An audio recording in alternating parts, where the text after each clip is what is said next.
What up, though? It's your boy Willie Styles in the building. Welcome to tonight's show. Sonny, you want to say what up?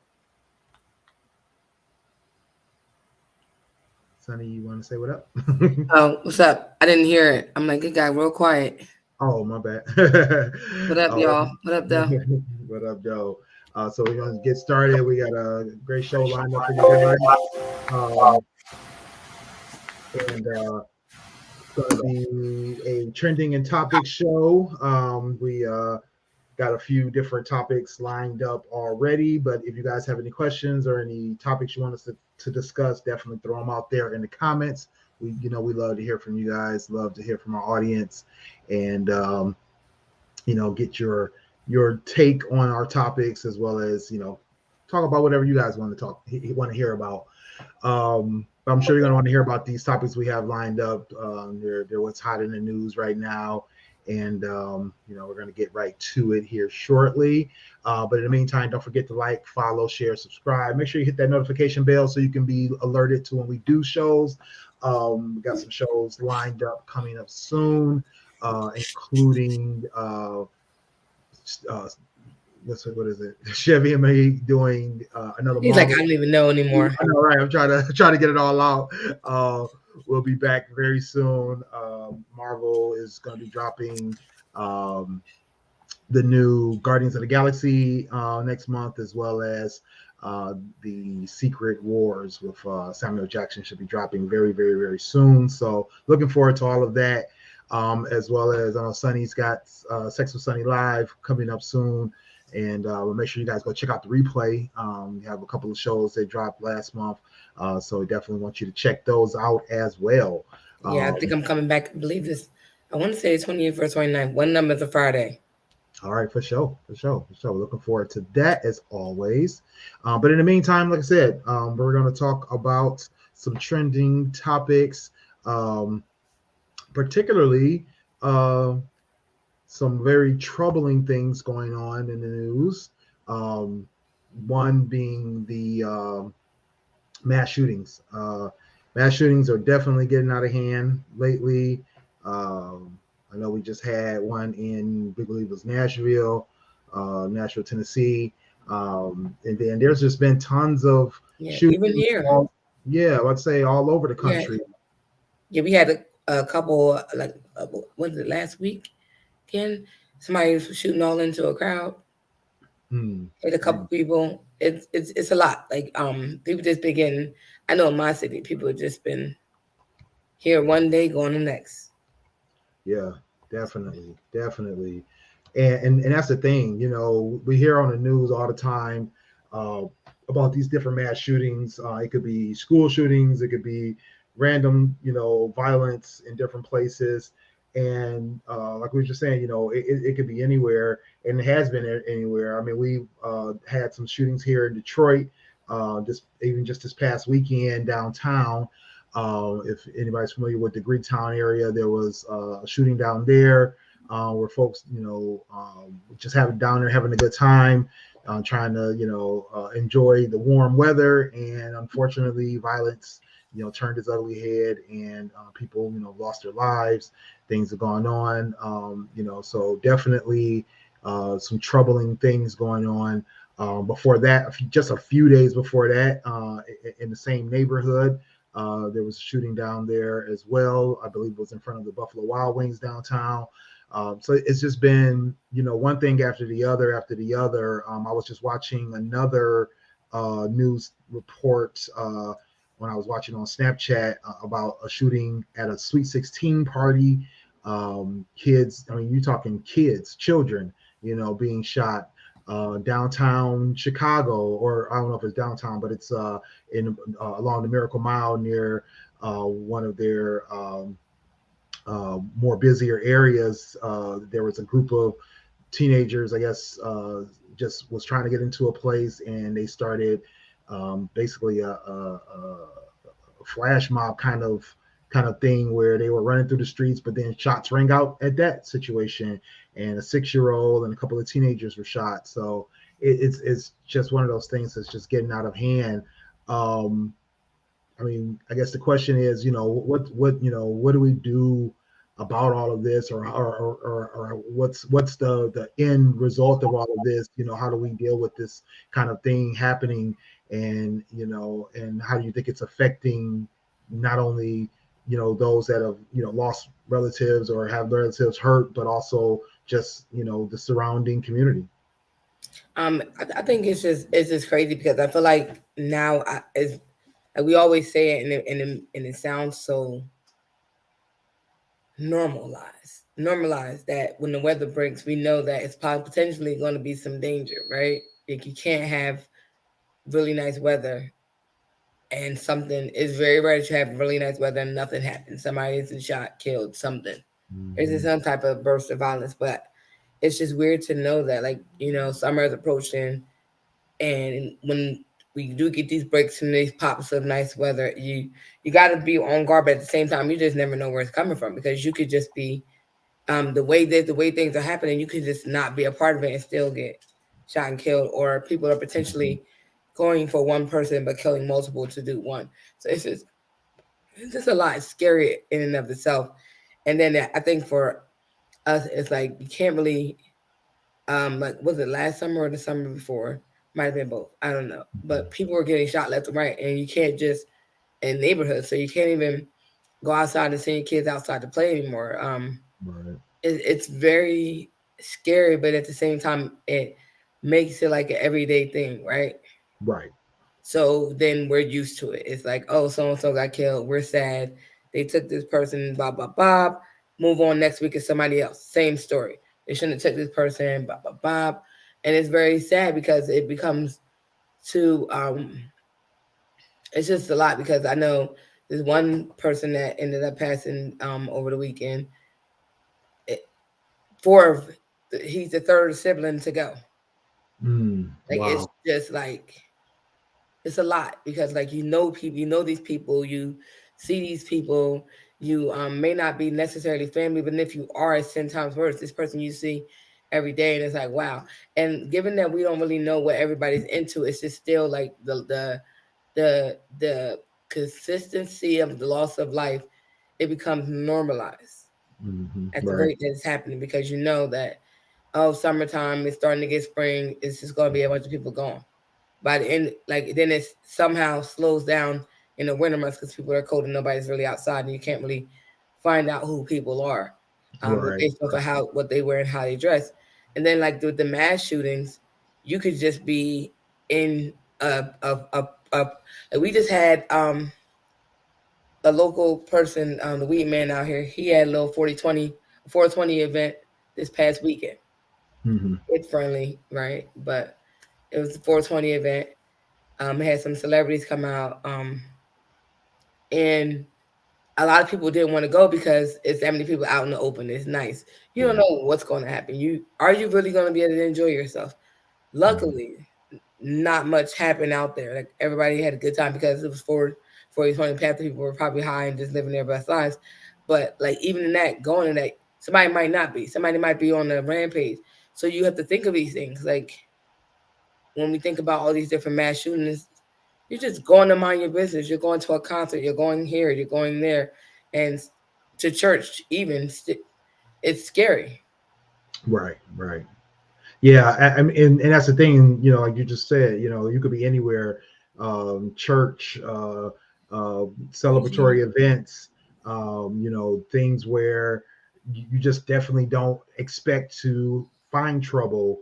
I mean, we go to church to worship God, not to be shot at, and that's a Kids scary go to school proposition. to go to learn shit, not to be shot Right, at. not to be shot at, and that's the thing. I know I have, friends and relatives and places, you're working in places that, they're definitely not uh, um, um, expecting to have trouble like that, like in medical facilities and schools and worship centers and um, just the most common places that you feel like you should be safe, and to feel like those places are no longer safe, it's a scary proposition. What up though, Jamie? Appreciate you joining.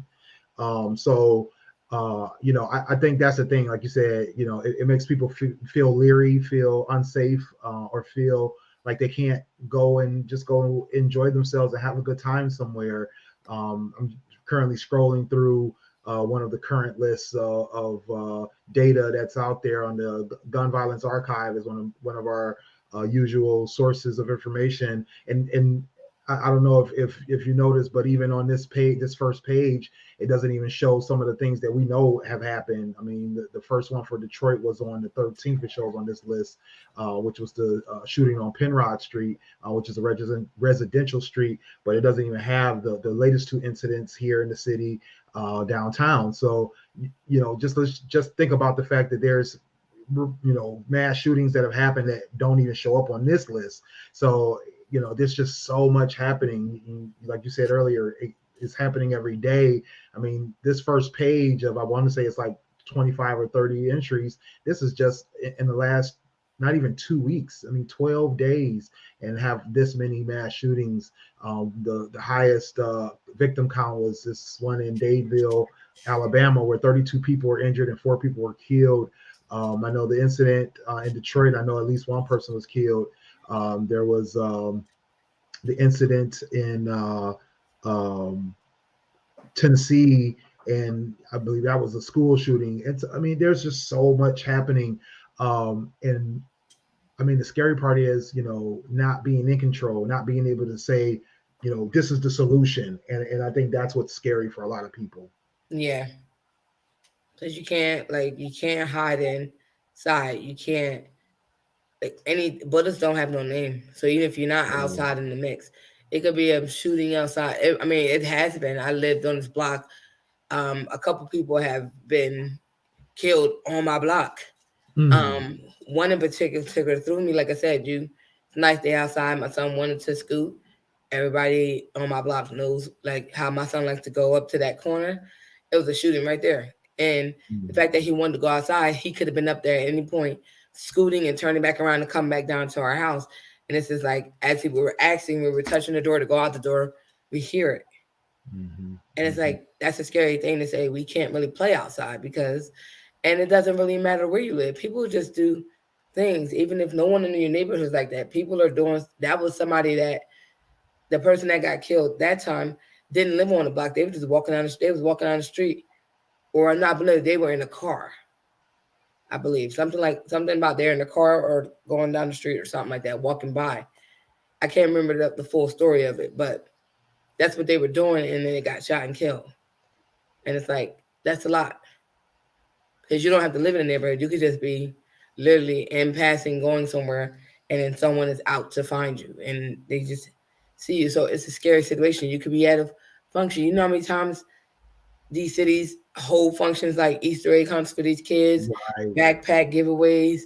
It's just so many different things that happen within the city that you have to worry about your kid going somewhere, because they just had a high school game during this school year, but recently, early in the school year, where these kids were going to a game and boy got stabbed and killed. Oh, wow. It was high school kids. Like, you just go in there to enjoy yourself. Yes, you have problems. Right. You go somewhere thinking that you're going to have fun and just relax, and you end up murdered. Yeah. So it's very scary.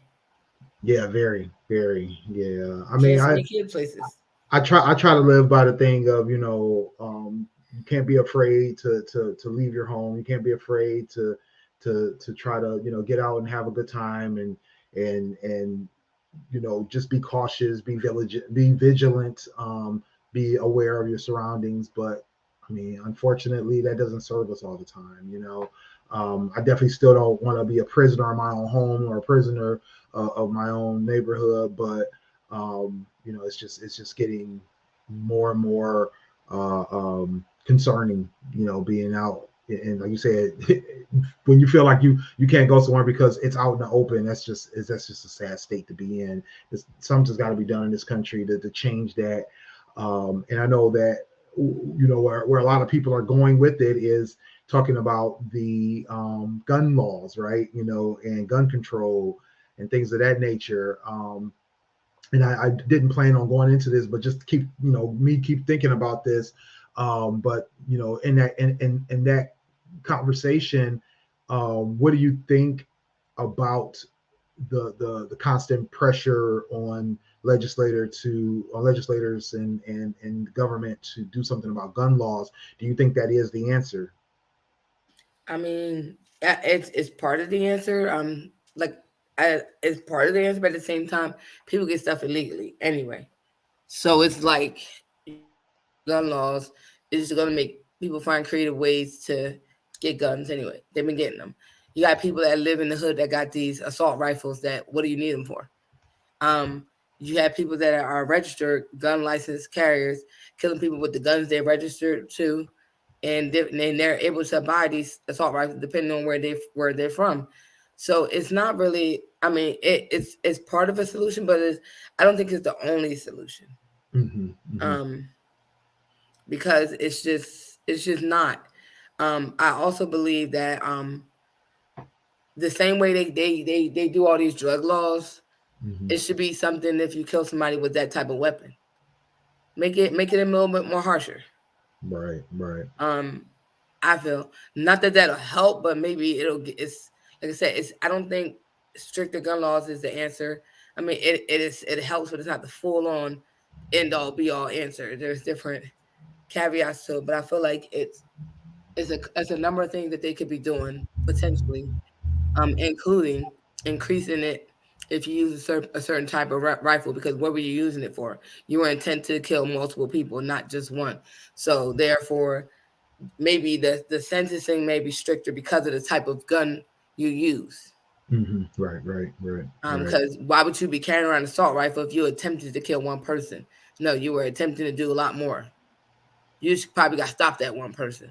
Right. So maybe I'm just shooting out. I don't know anything. I don't even know. I don't use weapons, but I'm just saying that maybe the type of weapon should matter. Especially when it comes to mass shooting. It should be like an extra penalty, if not the death penalty, because you meant to kill multiple lives.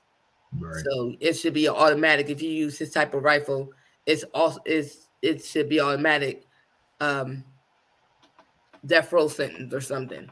Maybe that'll stop it in some of the states that where death row is still legal and people can still do it. Like, all right, so if you choose to use this assault rifle, we're assuming you meant to kill multiple people. If you haven't already, you were going to, and now you're going so we'll make sure you can't do it again. Or I don't know. Right. It may sound weird to me, but I don't know. You with us, Dame? Yeah, I'm here. Sorry about that. Yeah. Oh no problem. Yeah, we were just talking about all the mass shootings going on everywhere, and question that we're trying to answer is: are tougher gun laws and stricter gun control the answer to mass shootings and gun violence?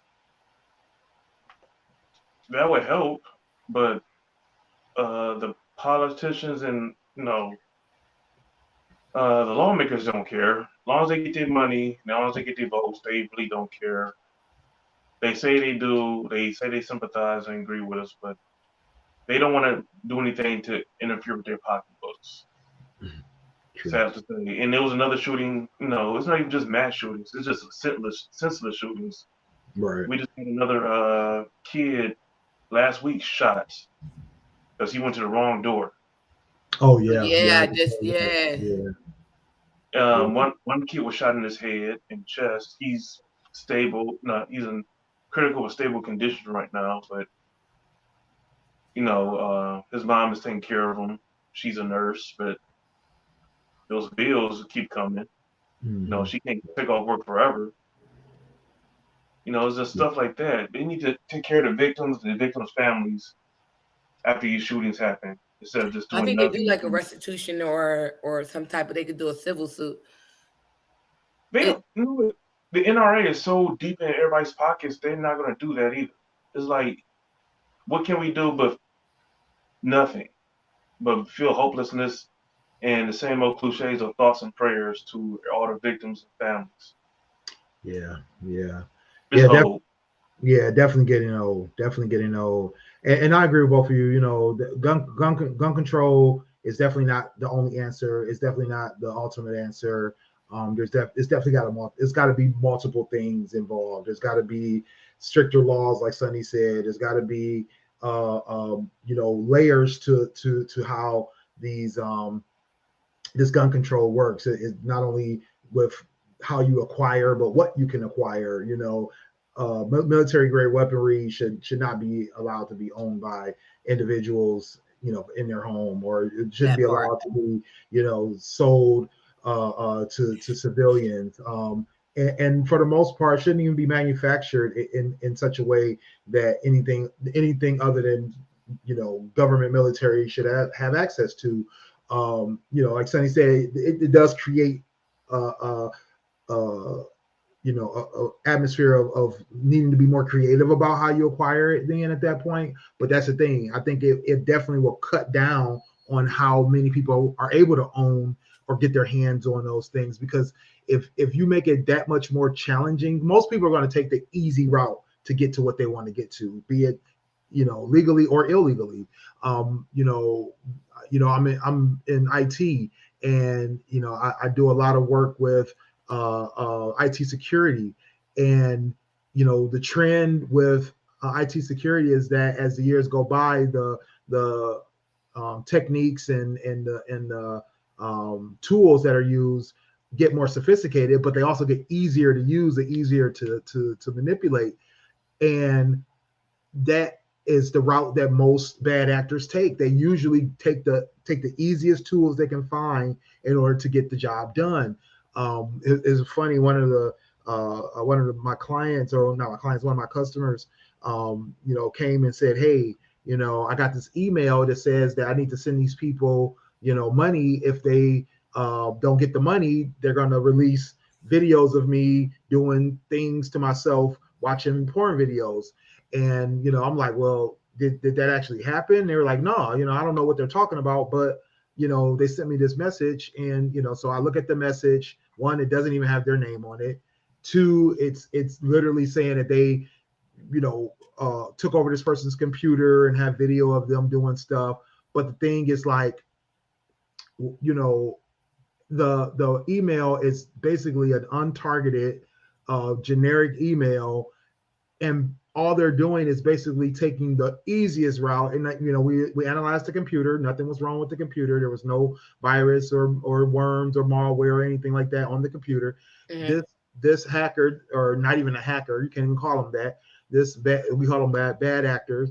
They just basically took the easiest tool in their arsenal, which was just, you know, a guilt letter, and said, "Hey, I'm gonna send this to a bunch of people and hope for the best." And that's the thing, is people will pay. There's some people who will get scared and think that this person has something on them, or it may be a situation like another one that I saw where they claimed that they had this person's personal you know, account information, their passwords and things like that.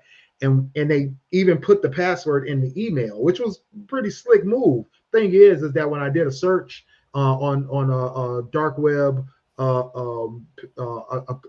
account listing, if I found that person's email address and one of their actual known passwords was in that dark web list. So that's all the person had done, the bad actor had done. They had just taken that list, scraped it, put it into a mass mailing, and sent this out to everybody on that list, hoping that somebody would, you know, pay up and hope that, you know, nothing happens to their personal bank information. And this is just one of the easier tools that person had at their arsenal. So, you know, same thing with that, same thing with guns, same thing with drugs. You know, the reason, and I think we all can agree, you know, the reason that certain drugs are easier to come by is because those drugs are just easy to come by. You know, it's easy for people to get weed and pills and things like that because there's more dealers, right? You know, I mean, I don't know what drugs aren't easy to get, but I'm sure that if there's a drug out there that's hard to get, people probably don't have it because they're taking the easier route. They're going and they're getting the easier drugs to get their hands on. They know they can go up the street and find weed. They know they can go. I mean, you literally, I was walking out of an airport and a guy stopped me on my way out of the airport and asked me if I wanted to buy weed. That's how easy it is to get weed. If you need pills, it gets a little more challenging. You got to actually find somebody who deals in that. But then even if you want something that's even more targeted or more stronger, you got to go find somebody who can get you, you know, the prescriptions, but then you get less and less prevalence of those things, right? So people always take the easier route. So if you make these guns harder to get their hands on, people are going to have them less. There's going to be less prevalence of them. And the quicker you can get people to stop making, or get these companies to stop making these firearms, the more or the harder it is for folks to get their hands on these guns, and then the less prevalent we'll see them. You know, having these you know what I mean, Tan. It's I'm just saying it's easier to get your hands on that because it's more prevalent. I mean, it's more easier avenues to get it. It's way easier. I mean, and it's like and to your point, Tan, it's legal, right, in a lot of places. So if you want to just go to a store, you can go to a store. That's why you see those stores have tons of customers. Most people who get in that business get really, what they call it, they get really rich really fast because it's just easy for people to acquire. So, hey, I'd rather go somewhere I could go and legally acquire my non-drugs than going out here and getting illicit drugs, which is much more challenging. And I could go to jail, to Sonny's point. Most people are going to avoid that because they don't want to go to jail. They know that it's softer penalties if you get caught in places you shouldn't have it, so I just think it's going to definitely be one of those things that will start to deter some of these situations from happening. I'm talking to some of these guys, these hunters or whatever, there's people with massive guns. They hear one thing when we talk about gun laws, gun control, and banning assault rifles. All they hear is they're trying to take our weapons. They're trying to take our guns. They don't hear the part assault. Like, why do you need an assault rifle to go hunting? Usually, you take one shot, and if you're an expert shooter, you're going to take the shot and kill the buck in the head. You're going to wound it, or you're going to get rid of the Yeah, but they fear that if you do that for one type of weapon, what's stopping them from doing it for multiple, for different other types of guns, and people feel a certain way because. So say if they were to, that's why I said the gun laws is like making them stricter. It sounds easy and it's not like it's going to be a solution, but it's not because you ban them because people are using them in mass shootings. Okay, so now you take them away, take them out of the fold. What's the next type of weapon you're going to use? That's why they got the illegal bump stock. No, they keep saying it's illegal and stuff like that. They're gonna modify whatever. They're gonna do what they want to do. But it's just like they're just deaf or blind, or just they love their guns more than they love people. No, they love the right to bear arms. I don't think they like the guns more for like you. It's like you can't make everybody. I think it's more so you. It's like saying, okay, for Black people, we feel that these certain people, Black people, are just not our people. So the issue is, so say like the ban on Muslims, right? Oh, these Black people, blah blah blah blah. Let's ban the Muslims from coming to the country. What stops them from banning other people that are not Christians? Going back to a time where you had to, you can't practice your own religion because it's a crime. So I think they take it in that aspect. It's not that we don't care about people, but if you stop our right to bear arms because this specific weapon, or change the gun laws because people are choosing to use this specific weapon, it also trickles down to all the other weapons. But the same way, if we ban Muslims, like Donald Trump was trying to ban Muslims and Mexicans or people that were coming from across the border illegally, what stops him from saying something about Black folks, and now Black folks are a detriment to the company? So it's like that. They don't want to open the can of worms of you did this, so now if this is easier. We saw that, like if you want to take it back, we saw that with Adolf Hitler. He didn't like Jews, but he was killing everybody. It wasn't just Jews, mostly them, yes, but it didn't feel it was focused solely on annihilating the Jewish population, but also gypsies, those who were homosexual, Black people. Like they went down the list of people. It didn't just stop at Jewish people. It's like if you've got free reign to kill these people with no problem, and nobody's going to question you. Same with us Black people to enslave us. Why stop there? Let's keep going, and then everything else becomes acceptable. So I think it's not necessarily like they don't care. It's that they understand that with this with this one thing, it could trickle down. This it did with slavery. We got freedom, and then we got the right to vote. So it trickled down to some changes. Like that one thing changed and allow us to make more changes and affect change. So they're not remiss to understand that if you start off with this one thing to change, it possibly could change the dynamic of everything else. And now everything else is affected. Now, if I'm never shooting anybody and I got these weapons, I can't have them. And now it's illegal for me to have the weapons I already had because they already banished assault rifles. Now they're going to banish what else? What's next? Because now people are going to use something else. So every time they use it in mass shootings, they're going to now ban this type of weapon till they got what left. Yeah. I mean, I think it always comes down to, you know, where does it stop, right? You know, yeah. we've talked about that before. Is that when laws get tougher or more ambiguous, it becomes a problem of where does it stop? And so I do understand gun owners and right to bear arms, you know, folks when they say, hey, you know, where does this end? Because I definitely agree with that, you know, that, you know, going after guns, one, I don't think that's the answer, the 100% answer. I definitely don't agree with that. Yeah. I don't think that that's the only answer. So being so tough and going after it so hard, rather, I just think it's just the wrong idea to put out there. It's got to be a part of the plan, but you got to come up with a bigger plan. You know what I'm saying? That's my thing about it. No, so I definitely feel that it has to be one of those things where it's like a multi, you know, layered or multi-part, you know, offensive on trying to figure out how to reduce gun violence. Yeah, but we can ask the same question: when does it end for the killings and the unnecessary mass killings? Yeah. Because it goes both ways. I mean, I understand that they want to have their guns, but that's we want to say if it's that's why I said my solution would be the type of weapon you use.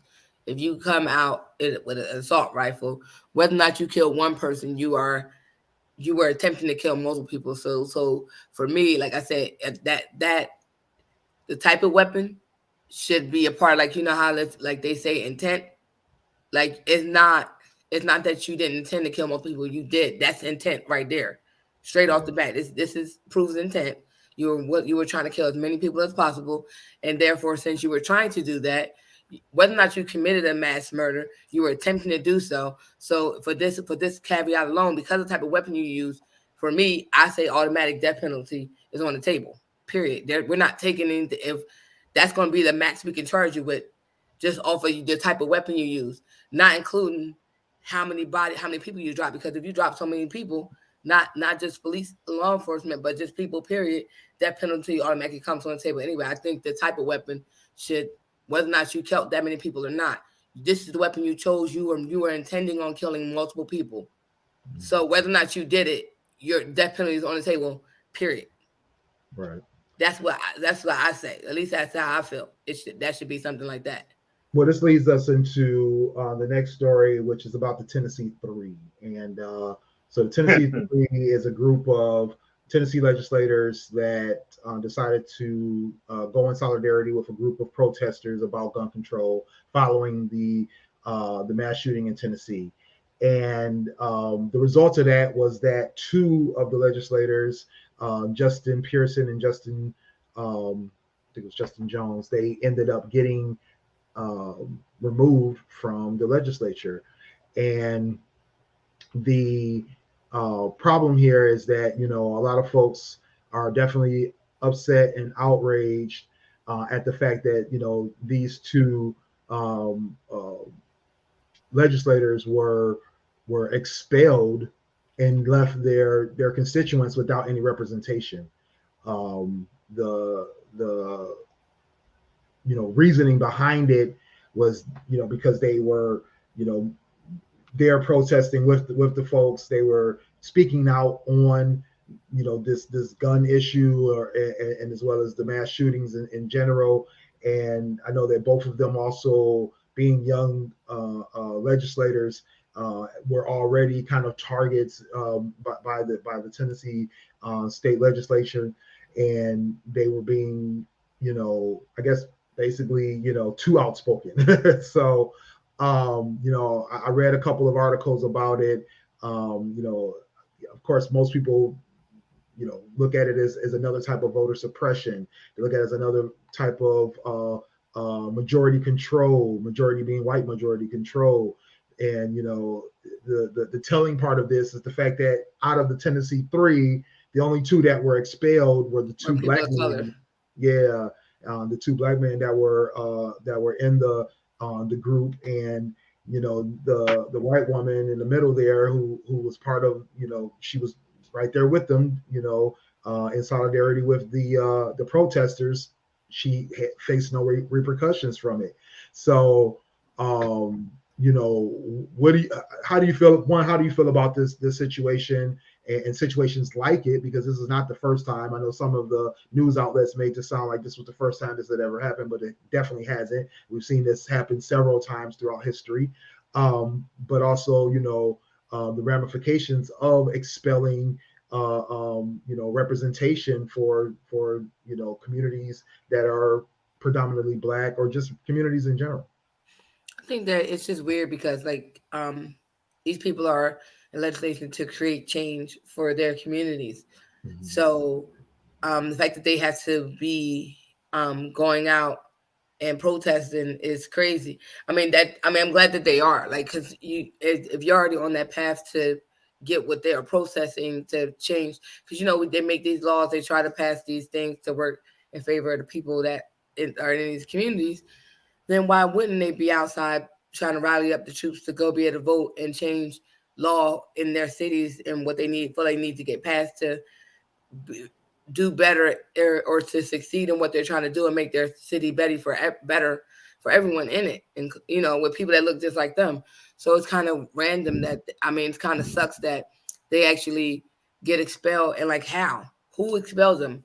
How did you make this okay? How is this okay? How this is even able to happen? Because you know, when presidential people and people that are running for candidacy in different parts of legislation, they're going to go rally against what they're doing. Mm-hmm. Like these are the changes I want to make. I'm going to have a rally, and I want people to be able to support what I'm trying to do. These people are supporting what they're I'm assuming that they were trying to do. So why is it an issue that they're out there themselves? Right. To the point where they get expelled, and not everyone. So yeah, it shows racial bias. It shows the and it's a clear indication because they all should have been expelled. Yeah. They all should have been treated the same. If you were going to expel those two, you should expel her too. But the fact that they are expelled is what's tripping on me, because like how? Right. What justification did you get to allow that? Who approved this? And how do we fix it? Dang. Sonny took it all. That was a good one, Sonny. I got nothing. I mean, because it's just, you can see how racist this country is, how they are just really making it hard. They're really hurt that their last commander-in-chief was let go of his duties, and I think it's more of a backlash to the indictment that's coming from them. No, they're going after their leaders now. No, they just opened a can of worms, like, oh, you going to imprison or legally go after one of ours, so we're going to make it harder, even harder for you now. I think it's just more political backlash from Trump getting indicted. Yeah, I definitely agree with that. And you know, going back to the thing about, you know, voter suppression. I mean, you got to think, you know, these individuals were voted in by the people, but then removed by their peers, not by the people, but by their peers in the legislature. So, you know, that, you know, you didn't give people their due process. You know, if you wanted them removed, like Sonny said, you know, who's making this decision? You know, and if the people aren't making this decision, then that's problematic. You know, luckily, their respective municipalities had, you know, votes put in place to reinstate them. The Nashville Metro Council voted to reinstate Representative Jones. Representative Pearson was also reinstated by the Shelby County Commission. So, the people once again have spoken, brought those people back, brought those two legislators back into the halls of the Tennessee legislature. And, folks want these kind of representatives to be able to speak for them and to, give them a voice at the state level and at the national level. Taking that power away from the people is problematic. That goes against this country's constitution. It goes against most state constitutions. I won't say most, like it should be all of them, the state constitutions. But removing representatives from their positions leaves these municipalities and these counties without representation, and that should not be the case. Going back to what I said earlier, this is white power exemplified. They want things their way, and they'll do it by all means. And that's a problem. Next up, we talked about that. Wanted to talk about what was it? Oh, the Dalai Lama. Talk about being represented, right? And this is a story about the Tibetan leader who was recently embroiled in basically a pedophilia controversy because he was at an event and he brought a young boy onto the stage who I guess wanted to meet him or wanted to say something to him. And the Tibetan leader, who's currently exiled in India,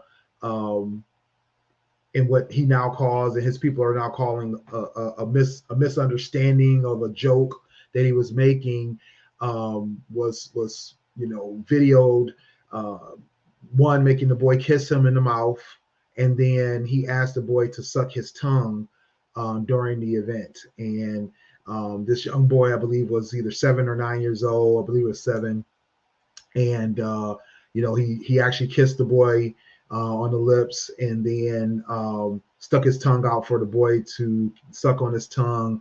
And the video was blurred that I saw, so I'm not sure if he actually did it or if he kissed the guy's tongue or what he did. But basically, the outcry is, one, he actually told the boy to do that, and then the fact that during this whole ordeal, the crowd, no one did anything. People clapped, people laughed about it. It was there was no repercussions at that moment.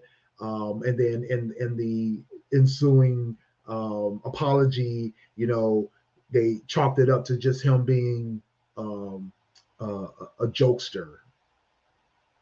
What was y'all thoughts on that? Who is this? Who did this? The Dalai Lama. That sounds like pedophile. Through all the jokes I've ever made in my life, that was not one of them, ever. I mean, in a playful manner, I said it to girls, hoping it really would happen, but not to a young boy.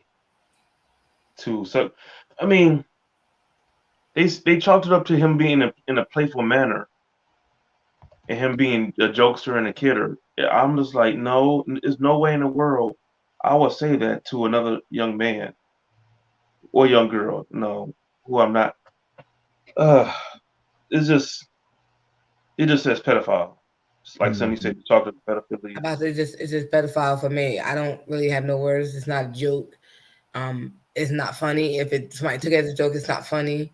That's mad weird. Yeah. I mean, different countries, got different cultures and different ways of doing things.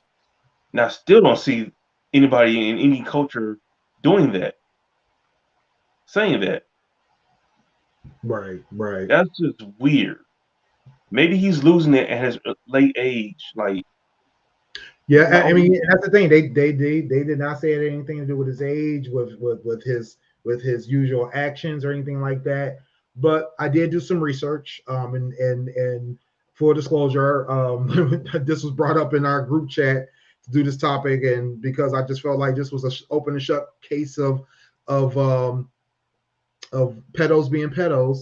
A friend of mine brought this to me and said, you know, there's discussion out there that this is not this is not an unusual thing in their culture. So I looked it up, and sure enough, there's actually been some outcry from Tibetans about this incident.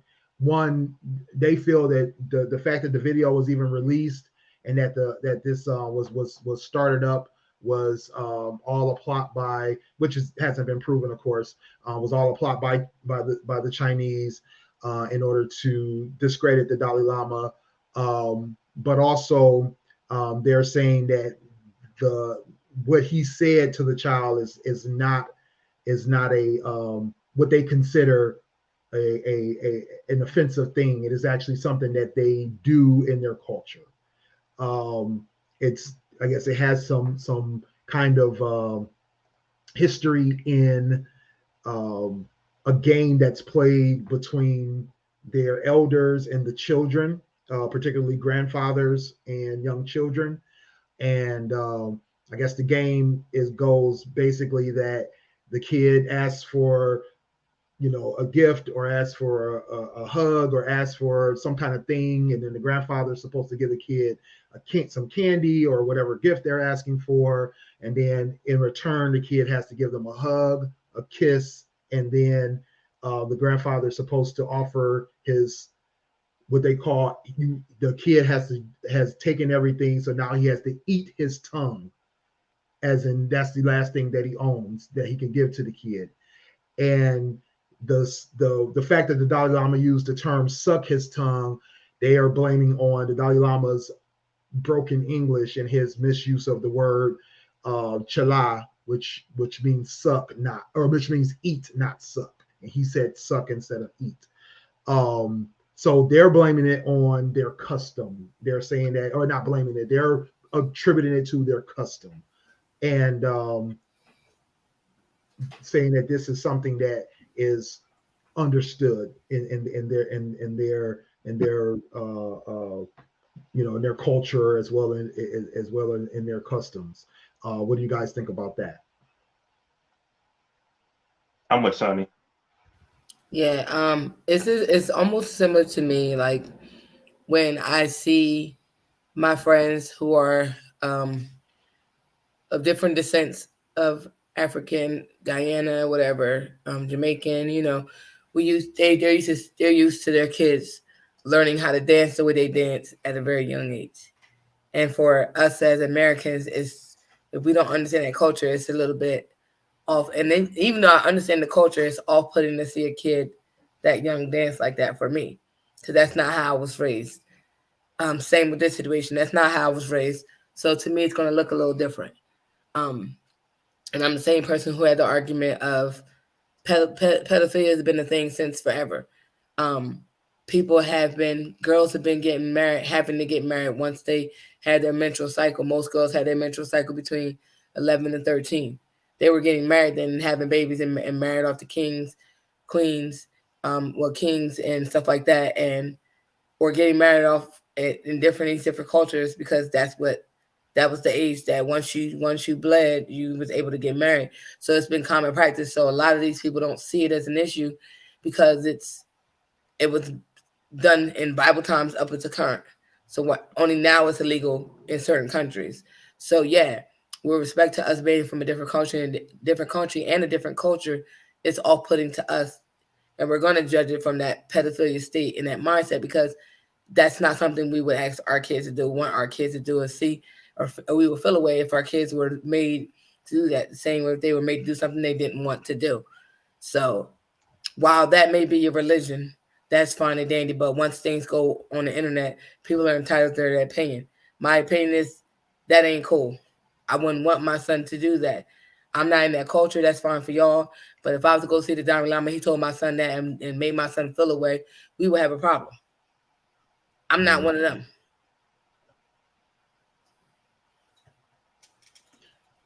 Dang. Yep. I'm agreeing with Sonny. She's batting 1,000. Gotta have your own opinion, Dan. Gotta have your own opinion. Okay, here you go. he sucks. I mean, wait, no, he wants other people to suck. It's just a bad image. You can do other things. You can play in a different manner. I'm just not down with it. That might be his culture. It's not ours. It's just unfortunate for something like that in their culture can seem perverse. It's not cool. No, everything that people do in each other's cultures is not perceived as well. It's not well perceived in other cultures. Like I know some things that we do in our culture isn't perceived well for blacks, whites. Whites, Arabics. Whatever it is. Everybody's culture is different, some way, form, or fashion.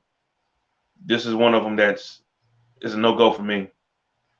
Yeah, I mean, and this is my thing. I think there's two parts to this, in my opinion. My most humble and apparently misinformed opinion. Well, I won't say misinformed, but it's just I didn't have an understanding of this. But also, when you don't know what you don't know.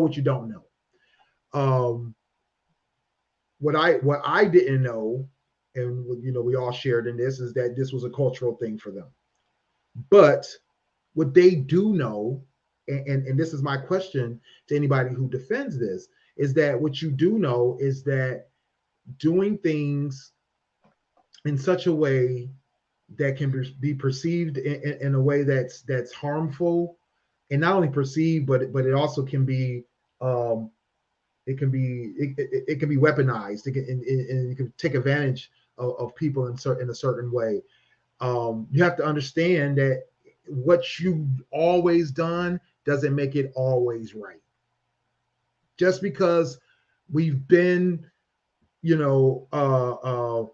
shaking hands, with random people, doesn't mean that we're not going to get sick from that random person, right? So now we know that we should probably, be cautious of that. Just because, I don't know, I'm trying to think of another example, but basically, just because everything you've done has always been done doesn't mean it's always been right. It's not always the right thing. Slavery. And like Sonny was just saying, just because people were allowed to marry children that had just hit maturity doesn't mean that it's right. Just because you had a joke that's been passed down for centuries about letting kids suck on your tongue doesn't make it right.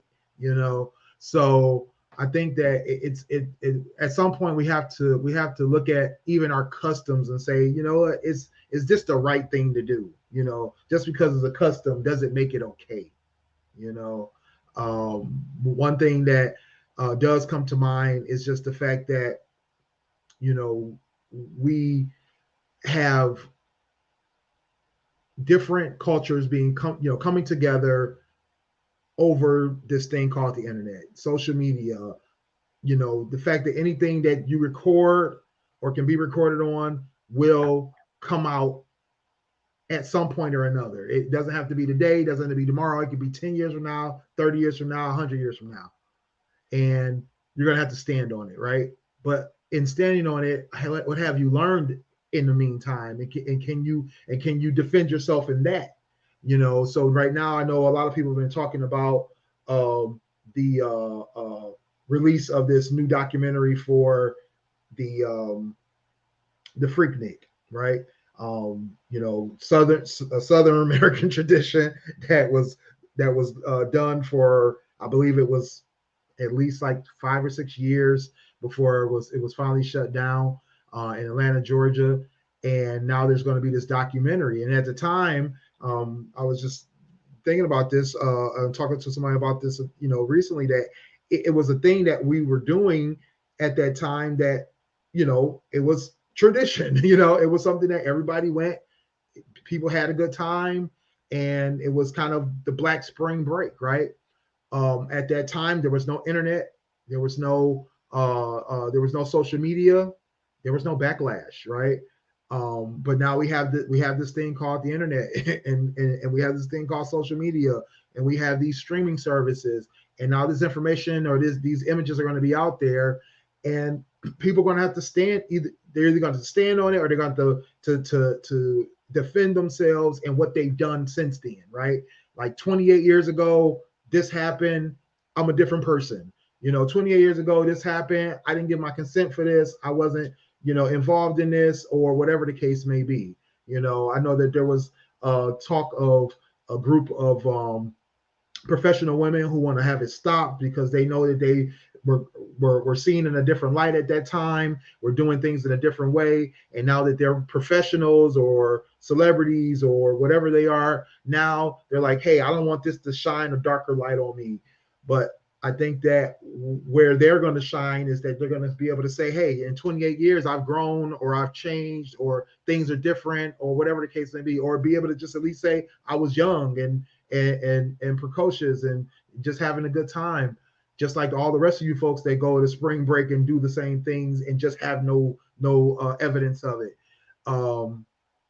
But if you come back from it and all you can do is make excuses like, oh, well, sweep this under the rug, it was tradition, we're still going to do it because it's tradition. I don't think that's right. I don't think it's right to say, hey, and not that I'm trying to knock their culture, not that I'm trying to knock, their leader, but I'm just saying that I think we all have to learn from what we do and what has been done, and take a step back and say, what's right is right and what's wrong is wrong. It also goes to who published the article and who wrote it, because if you know that something's going to get miscued because of language barrier and not understanding the culture, why would you put it out there for the world to see and judge? Why couldn't it just be something local, or not put that in there at all? Mm-hmm. I mean, during the Freaknik years, I had to work that day, so you will not see me there ever. Mm-mm. As soon as I see it, I'm screen capturing Damon. Hold on, I got a couple people I know that's not listening. I might be on it. I don't know. And you know what? And not me. I don't know. I can't play that, but I know some people that I know that they said they might be in it. Stuff that was wrong once that you brought up before that's not okay now. Slavery is one. And they start instituting, I think, an older age of marriage as time went on, because it was like Sonny said, when people got in puberty and age of maturity, when their bodies were maturing, people were just getting off and getting married. They was getting off married 13, 14. Then suddenly the law said 18. Don't know where that random number came from. Well, it depends on what law you're in, because you could get married as young as 16 as long as you got a parent's consent, and that's part of the issue. Because like I said, when you look at it from the back in the king queen days back then, they wanted a younger girl for an older man because she could produce babies, and her pregnancy will possibly be successful, and she can have multiples. Whereas when you get older, and even now as women, sometimes older is more complications and less survival, right? Yeah. So with that, it was comfortable to see somebody 40-something with a 16-year-old, because that 16-year-old has the body to be able to produce multiple kids and potentially multiple heirs to extend the line of succession. So it's common. You did that back in the Bible days. You were able to. These people were older, younger, didn't matter. So it's like that was the norm. Like you said, the age thing came later, but some states allow you to marry at 16 as long as a parent is approving it.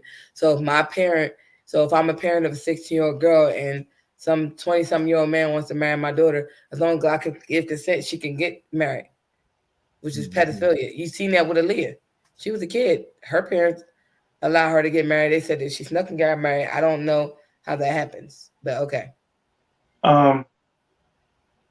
Also, the women's body was completely different in medical science too. A lot of older women than the teenage years, like maybe 30s and 40s, when they would have complications during pregnancy, a lot of them would die during pregnancy because of medical complications.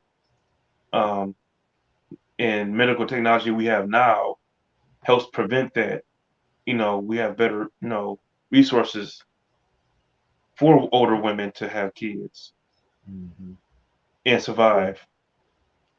I mean, actually, I was just thinking about what you guys were talking about, and I just heard the story of a Missouri representative that's still pushing and defending child marriage now. He's even defended it, saying that he knows a 12-year-old that got married and said that they're still married now, like it made it okay. I mean, it's still a debate even to this day, about child marriage. So, some things just don't change. People think that it's okay to do something, they're going to keep pushing the agenda.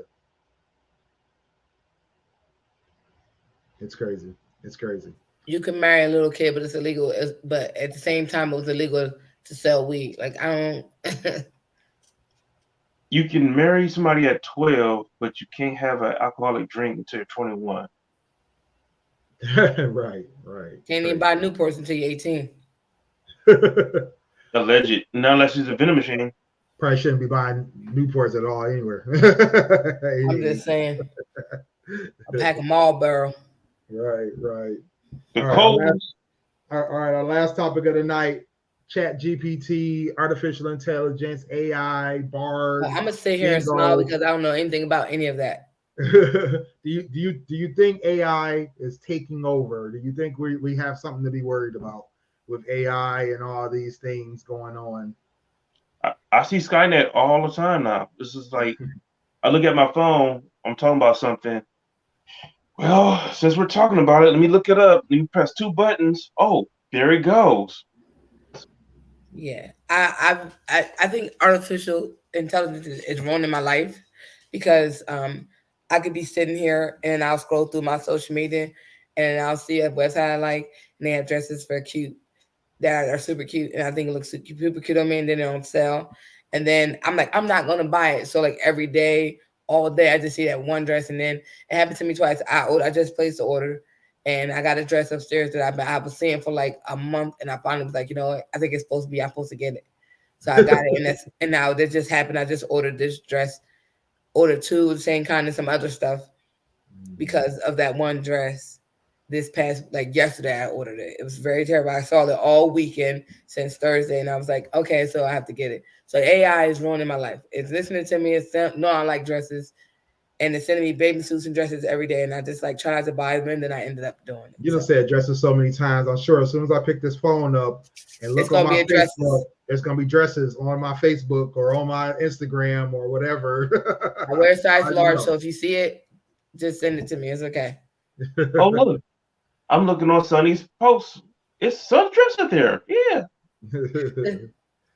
But no, I mean, I definitely from a standpoint of technology and privacy and jobs, things like that, I definitely think that AI. I mean, we all know that lots of companies feel like AI is the future. Lots of people think AI is the future, and so they're pushing it, and they're doing everything they can to feed into these data, all the data mining that they're doing, all of the data collections that they're doing, and to the point that Sonny was making in terms of targeted ads, things like that. We all know that we can say something, literally just talk about something, and it shows up in our targeted ads. But also, I mean, I look at it from the standpoint of, go on Google sometimes and just start searching. And as soon as, if you think of something to search for, and as soon as you start typing letters and you start noticing that auto complete, starts typing in for you things that you may already be thinking about searching for. I mean, that's another type of AI. That's another type of technology just continuing to progress. And then beyond that, the ChatGPT thing, as well as some of the AI searches now, is that they are geared to be able to not only predict what you're looking for, but also help you improve what you're looking for, or help you, not even what you're looking for, what you're doing.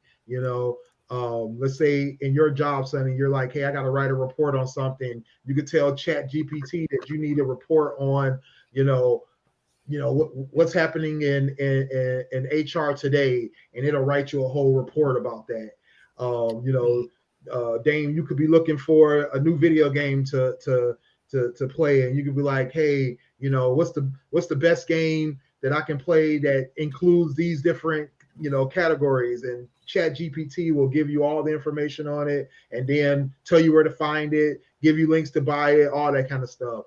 Wow. It's just starting there. It's going, the fear is that a lot of these technologies are going to replace people in their jobs. It's going to replace functions of jobs, and cause, the job market to shrink, and the opportunities to start to dissolve and go away.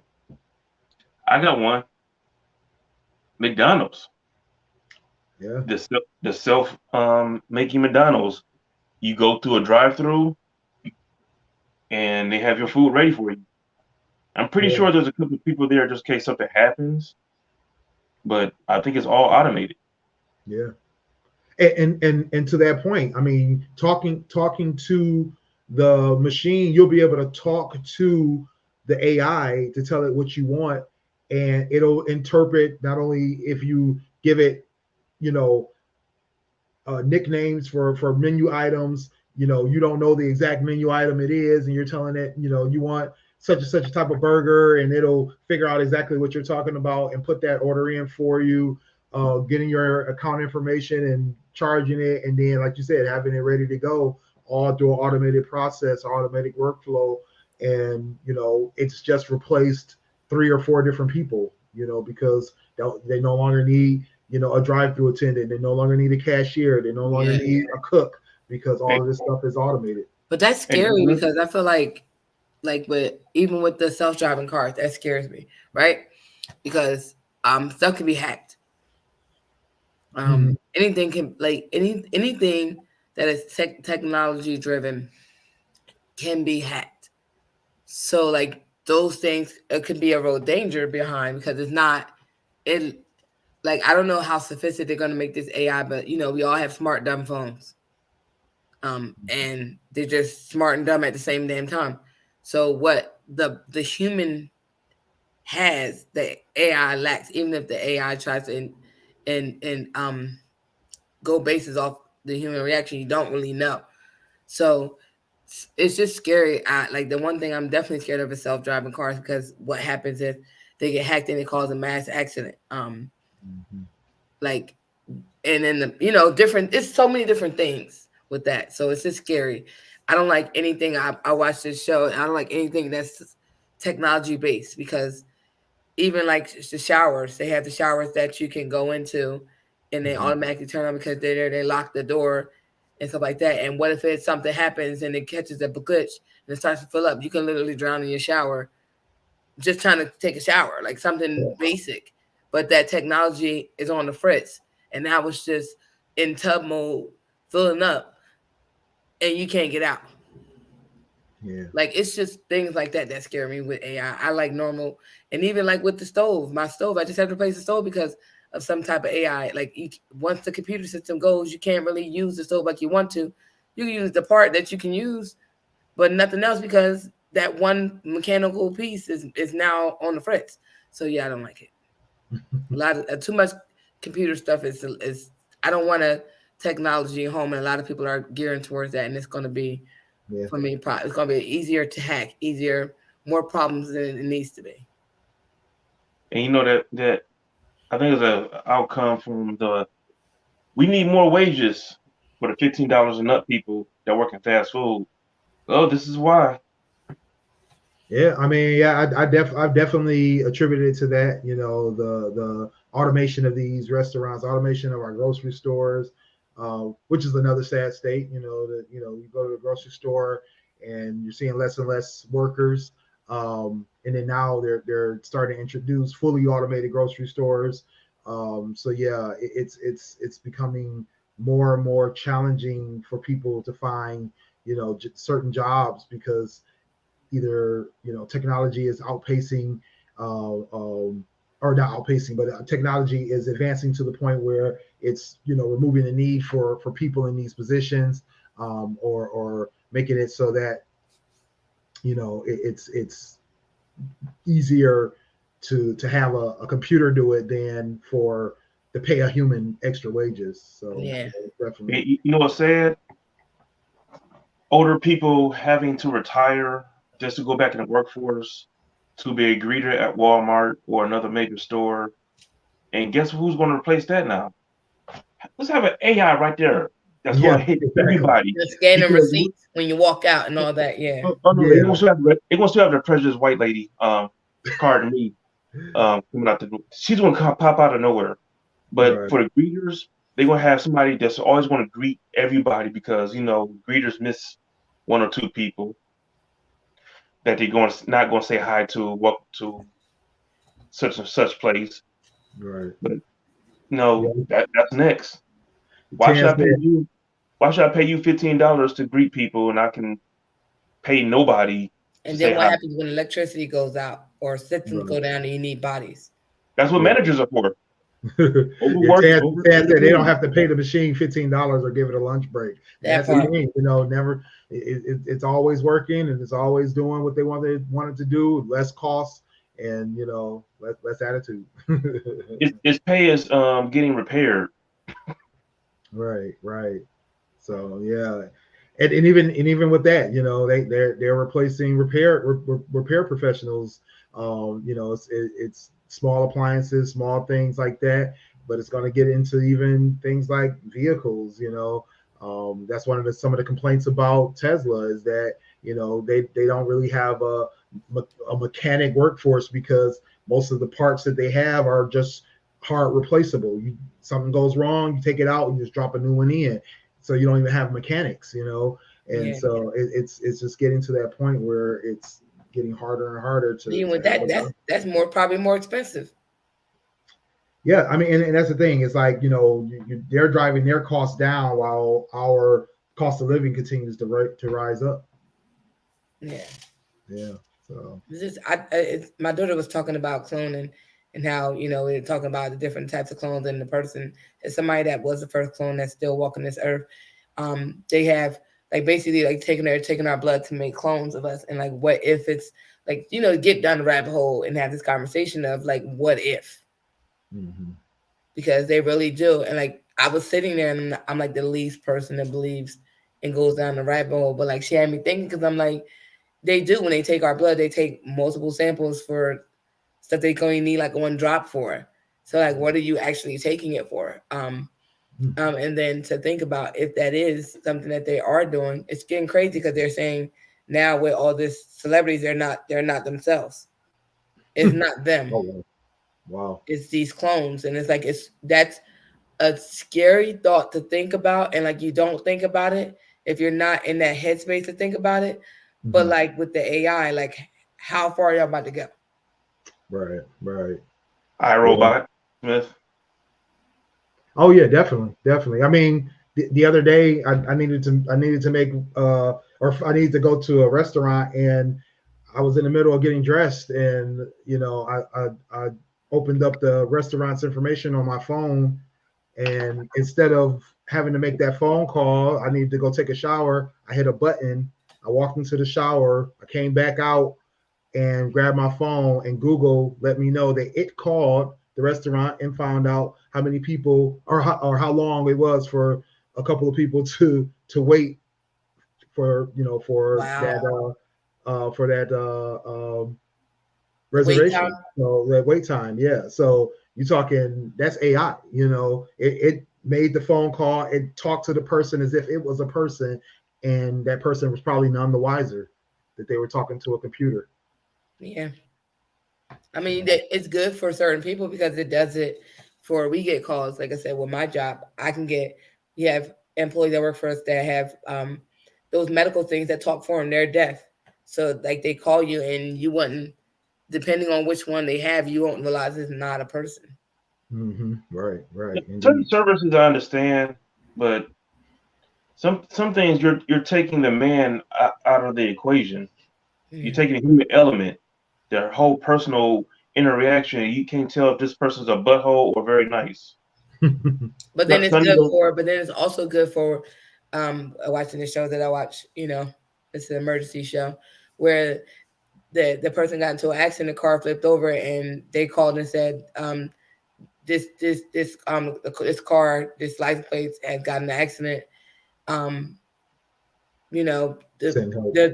deploy people to this location. They gave longitude and latitude, so they were able to find them. But like that's good. But like I just think that we're going to a thing where we're going to be overwhelmed with it, the same way we were with gender equality. It's going to be like, all right, here, right, and some people aren't going to like it. Yeah, no doubt. All right, great show as always. Appreciate everybody for watching. Appreciate our commenters, Tan and Jamie. Appreciate y'all. Yes. We're always here. We got great shows that we always have lined up throughout the week, and always got great topics for you guys. So definitely make sure you check us out. I'm gonna run through these one more time before we wrap up. Make sure you check us out every Monday here at 10 p.m. for the GFT radio show. Every Tuesday at 2 p.m. is the How to Hustle podcast with Hympe. Wednesdays at 9 p.m. Make sure you check out Styles and Chevy Recap. Like I said, we'll be back very soon. Sex with Sunny Live, 2 Fridays out the month at 6 p.m. And the Fans Perspective every other Sunday at 9 p.m. And soon enough, and actually we should have called this One Crazy Month because we definitely talked about all the latest headlines here. But soon enough, me and Dame will be getting back together again, just do One Crazy Month and talk about some more headlines and things going on out there in the world. I gotta ask Sonny this one question real quick. Have you been watching The Daily Show since Trevor left? No, okay. I haven't. But see, I can't. I'm saying that to also say I have not watched any real TV. Okay. So I've been Netflixing and Huluing. Not necessarily actually like TV. Gotcha. But I know that they were having a series of different guest hosts. It's been interesting. I have to tell you that. They had some people that's when they're funny, other people I'm like, oh, I'll wait for next week, see who else is coming. Yeah. It's always an interesting time when they're trying to replace hosts and all that kind of stuff. So, a variety of weirdos coming on there. Yeah, I've been waiting on my Netflix shows. Yeah, I've been waiting on my Netflix shows to come on. So my one show I had to rewatch all 5 seasons, and they just did the movie remake. They released it this past Friday. So I had to watch it, so I got to watch it again to kind of make sure. But like, No, I need to put you on there, Sonny, because your hair is killing it right now. Oh Lord, like it. It's cool. It's driving me crazy. It's nighttime. I'm not supposed to have it on me.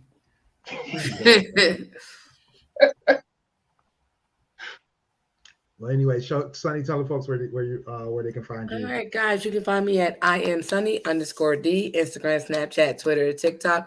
Also, my blog, unreservedlyme.com. Who's that lady? You know what?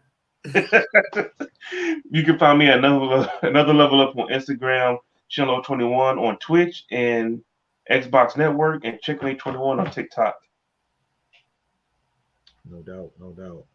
And it's your boy Willie Styles in the building. Get at me everywhere at IG and Twitter as at Willie Styles. I'm Willie.Styles on Snapchat and TikTok. Visit me over at stylesradio.com. Listen to all the hot tracks, as well as williestyles.info for all my links. Make sure you guys get with Smooth over his blog or over his Instagram. He's also on Snap as well. Or get over with Hympe at all of his Instagram and Twitter links as well. But that's it for us for tonight, folks. Thank you all again. Make sure you check out all the replays. Oh, and always make sure you go get our merchandise over at gftradio.creator-spring. We got t-shirts ready for the summer. We got sweatshirts, long sleeves, all kinds of things. Tank tops. Make sure y'all get y'all tank tops. Dang, don't forget to go order your tank top, buddy. So I'm only half evil. So definitely go get that over at gftradio.creator-spring, and we definitely appreciate the support. And check out our website, gftradioshow.com. All of our social links are there. All of our replay links are there as well, where you can listen free on demand or watch all our video replays. So make sure you do that. Until next time, we are out. Yo, it's your boy Dame here. Hey guys, it's your girl Sunny D. Yo, it's your boy Smooth from the GFT Radio Network. What up, though? It's your boy Willie Styles in the building. Join us Mondays at 10 p.m. live on Twitch, YouTube, and our Facebook. And if you miss us, don't worry. You can catch it on our website, gftradioshow.com. And if you feel like talking to us every day, join our Facebook group. At Join the Conversation, the group where you can discuss all kinds of topics. Catch me also, Fans Perspective, Dope Sports Show. Holla at your boy. You can cop some merchandise over at our store, teespring.com/stores/GFT Radio. You can get t-shirts, sweatshirts, masks, and even more. Next time on GFT Radio, what are we talking about? Join the conversation to find out. Make sure you get at us on GFTRadioshow.com for all of our